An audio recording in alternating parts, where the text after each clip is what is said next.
Bonjour à tous, nous allons voir aujourd'hui comment utiliser la fonction gauche dans Excel. La fonction gauche fait partie de la catégorie fonction texte et elle va nous permettre de manipuler du texte. Alors avant de commencer, je vous informe que vous pouvez télécharger le classeur avec l'exercice, le lien est dans la description. Alors, de quoi s'agit-il? Cette fonction va nous permettre d'extraire des caractères à gauche d'une chaîne de caractères.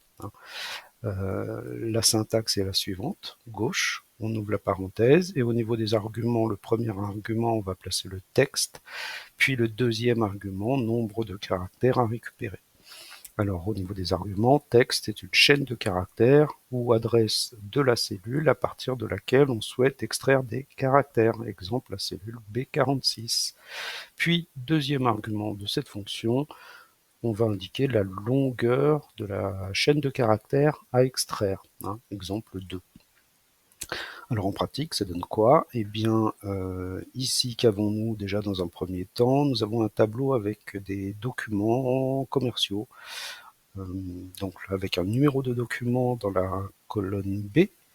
Et on va me demander dans la colonne C de récupérer les deux premiers caractères à gauche du numéro de document, tout ça pour récupérer le type de document, avoir, facture par exemple.